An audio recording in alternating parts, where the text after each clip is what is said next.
आज आपण बनवतोय गाजराचा हलवा। याच्यामध्ये कुठल्याही प्रकारे खवा, मिल्क पावडर, पनीर वगैरे वापरलेलं नाही। तरी सुद्धा दाणेदार आणि एकदम टेस्टी असा गाजराचा हलवा बनवूया। त्यापूर्वी आपल्याला इंडस व्हॅली कडून आलेल्या भांड्यांचं अनबॉक्सिंग करूया। नमस्कार मंडळी, मी आहे रेश्मा आणि तुम्ही पाहत आहात मूड अँड फूड मराठी। यावेळी इंडस व्हॅली कडून 3 भांडी आलेली आहेत। त्याच्यामध्ये हा पहिला आहे जो आपण अनबॉक्सिंग करतोय।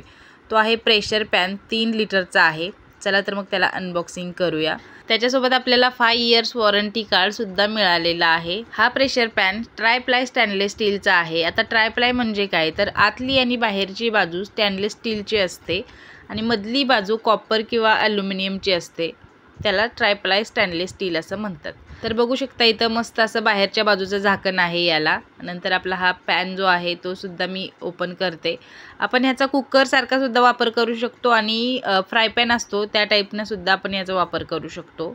चना, छोले किंवा भरलं वांग बनवण्यासाठी, भात बनवण्यासाठी एकदम भारी आहे। तर याची शिट्टी जी आहे ती सुद्धा असे बसवून घेऊया आपण। आणि बघू शकता मस्त असं बाहेरच्या साईडचा कुकर असतो ना, त्याच पद्धतीने आपल्याला याचं झाकण चालू बंद करायचं असते। तर इथं या प्रेशर पॅनचा फायनल लुक तुम्ही बघू शकता। प्रेशर पॅन म्हणण्यापेक्षा आपण आपल्या भाषेत त्याला चपटा कुकर म्हणूया। पिल्लू झोपेतनं उठून आला तोपर्यंत मला कोणाचा तरी कॉल आला, त्याच्यामुळे व्हिडिओ थांबवायला लागला। इथं मी काय म्हटलं तुम्हाला कळलं असेल तर कमेंटमध्ये नक्की सांगा।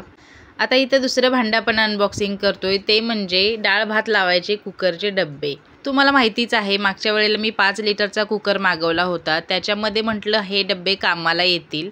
आता मी बाहेर घेऊ शकत होते, पण म्हटलं इंडस व्हॅलीच्या कुकरला इंडस व्हॅलीचेच डब्बे वापरूया, म्हणून मी ह्या वेळेला डब्बे ऑर्डर केले। तर एकावर एक असे 2 लेअरचेच डब्बे आहेत। त्याला छान अशी कढीसुद्धा आहे डब्बे पॅक करण्यासाठी। एका डब्याला झाकण सुद्धा आहे। बघू शकता खालचा डब्बा थोडासा मोठा आहे, वरचा डब्बा थोडासा छोटा आहे। एकाच वेळी बरीच कामं करायची असतील किंवा स्वयंपाक पटापट आवरायचा असेल तर अशा पद्धतीचे डब्बे घरात असायलाच पाहिजेत।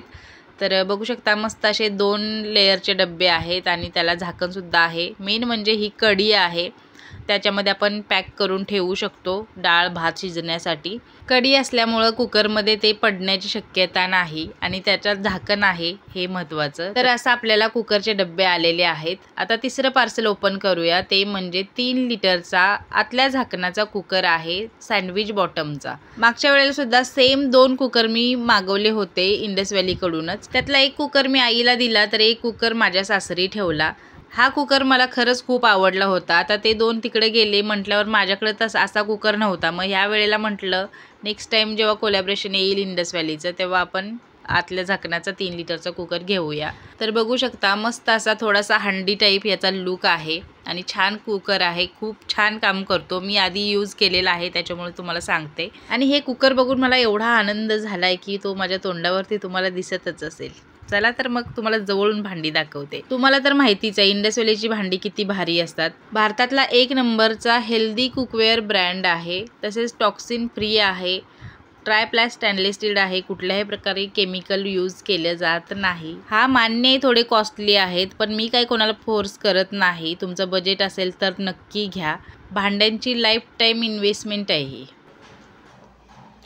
तर मंडळी तुम्ही बघितलंच असेल मस्त अशी आपल्याला इंडस व्हॅली कडून भांडी आलेली आहेत। त्याच्यामध्ये 3 लिटरचा कुकर आहे। मी आधी एक 5 लिटरचा कुकर घेतला होता, त्याच्यासाठी मी ते 2 डब्बे असतात कुकरचे ते मागवलेले आहेत गपना। तर या कुकरमध्ये मी पहिल्यांदा गाजराचा हलवा बनवणार आहे। इंडस व्हॅलीची भांडी म्हणजे एकदम भारी, लॉंग लाईफ टिकणारी असतात, टॉक्सिन फ्री असतात, कुठल्याही प्रकारचं केमिकल नसतं त्याच्यामध्ये, ट्रायप्लाय स्टेनलेस स्टीलची असतात। भलेही त्याचे रेट जास्त असले तरी लॉंग लाईफ टिकणारी भांडी आहेत, त्याच्यामुळं घ्यायला काहीच हरकत नाही। तुम्हाला सुद्धा ही इंडस व्हॅलीची मस्त अशी भांडी पाहिजे असतील तर डिस्क्रिप्शनमध्ये मी सगळ्या डिटेल्स दिलेले आहेत, तिथे जाऊन नक्की चेकआउट करा। आणि ऑर्डर करताना रेश्मा 12 हा कोड लावायला विसरू नका, म्हणजे तुम्हाला 12% डिस्काउंट मिळेल। नवीन भांड्यात काहीतरी गोड करायचं म्हणून म्हटलं चला गाजराचा हलवा करूया। गेली 8 दिवस झालं गाजर फ्रीजमध्ये पडले होते, म्हटलं त्यांना मार्गी लावूया पहिल्यांदा। तर बघू शकता मी गाजर छान धुवून सालं काढून अशा पद्धतीने चिरून घेतलेलं आहे गोल गोल। नंतर अर्ध बीट मी इथे घेतलेलं आहे, ते सुद्धा धुवून साल काढून बारीक चिरून घेतलेलं आहे, जेणेकरून गाजर आणि बीट एकत्र व्यवस्थित शिजेल। नंतर आपला प्रेशर पॅन मी छान घासून धुवून घेतला, गॅसवर ठेवून त्याच्यामध्ये तूप घातलं। तूप वितळलं जरासं, लय गरम करत बसायचं नाही, थोडंसं वितळलं की याच्यामध्ये गाजर आणि बीट घातलं, थोडंसं छान हलवून घेतलं. गाजराचा हलवा म्हटलं की गाजर सगळे खिसूनच घेतात, पण आपण पटकन होण्यासाठी गाजर छान चिरून कुकरमध्ये त्याचा हलवा बनवायचा आहे. तर मी 3 दिवसाची इथं साय साठवली होती दुधावरची, ती याच्यामध्ये घातलेली आहे. आणि तुम्हाला जर साय नको असेल तर तुम्ही स्किपसुद्धा केलं तरीसुद्धा चालते. नंतर इथं मी अर्धी वाटी दूध आणि दुधावरची साय घातलेली आहे, तुम्ही बघू शकता. म्हणजे एकूण 4 साय मी याच्यामध्ये घातलेल्या आहे. पण तुम्ही फक्त दूध घातलं तरीसुद्धा चालते, जास्त नाही, अर्धी वाटीच घालायचं आहे. आणि मस्त एक शिट्टी करायची. एक शिट्टी केली नाही, प्रेशरवरती ठेवलं तरीसुद्धा चालतंय.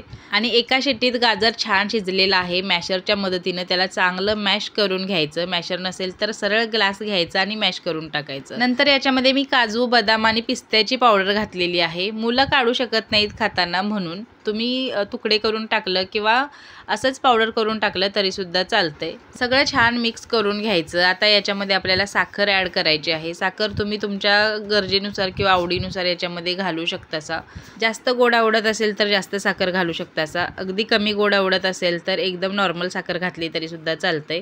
1 किलोला थोडीशी कमी गाजरं होती, तर ते मी इथं 1.5 वाटी साखर घातलेली आहे. म्हणजे जवळजवळ 150 ते 200 ग्राम साखर घातलेली आहे. तुम्हाला याच्यामध्ये साखर वापरायची नसेल तर तुम्ही खडी साखर मिक्सरमध्ये बारीक करून ती टाकली तरीसुद्धा चालतंय. इथं मी सगळ्यात लास्टला वेलची पावडर घातलेली आहे. वेलची पावडर जरा जास्तच पांढरी दिसते, त्याच्यामध्ये साखर घालून मी बारीक केली होती त्याच्यामुळं. तर वेलची पावडर घालून छान मिक्स करून घ्यायचं. थोडंसं 10 मिनटं चांगलं शिजवून घ्यायचं. आणि नंतर पुन्हा एकदा मी 2 चमचे तूप घातलेलं आहे. तुम्ही ही स्टेप स्किप केली तरीसुद्धा चालतंय. तूप घातल्यानंतर चांगलं हलवून घ्यायचं, बघू शकता. आणि आपला गाजराचा हलवा जो आहे तो छान तयार झालेला आहे. फूड कलर वापरायची गरज नाही. बीटमुळे त्याला मस्त असा रंग आलेला आहे. बीट घातल्यामुळे गाजराच्या हलव्याची चव बदलते असं अजिबात नाही. जसा आपला गाजराचा हलवा लागतो तसाच हा पण हलवा लागतो. तर बघू शकता फायनली आपला हलवा तयार आहे. गरम गरम खायचा नाही, तोंडाला चटके बसतील. थंड करायचा आणि मगच खायचा. जसा थंड होईल तसा तो घट्टसुद्धा होईल. तर बघू शकता मी थोडा थंड होण्यासाठी ठेवला होता असाच. तर आपला गाजराचा हलवा छान असा थंड झालेला आहे. एका बाउलमध्ये आपण सर्व करूया. वरून थोडंसं गार्निशिंग करूया काजू, बदाम आणि पिस्त्याचं. ना खावा, ना पनीर, ना मिल्क पावडर, एकदम साधा सोपा झटपट होणारा टेस्टी असा दाणेदार गाजराचा हलवा. गाजरं स्वस्त आणि मस्त मिळत आहेत, तोपर्यंत या पद्धतीनं गाजराचा हलवा करून बघा. तुमचा हलवा कसा झाला मला कमेंटमध्ये नक्की सांगा. माझा हलवा कसा झाला ते सुद्धा मला कमेंटमध्ये नक्की सांगा. पुन्हा एकदा आठवण करून देते, इंडसवालीची भांडी घेताना 12% डिस्काउंटसाठी रेश्मा 12 कोड लावायला विसरू नका.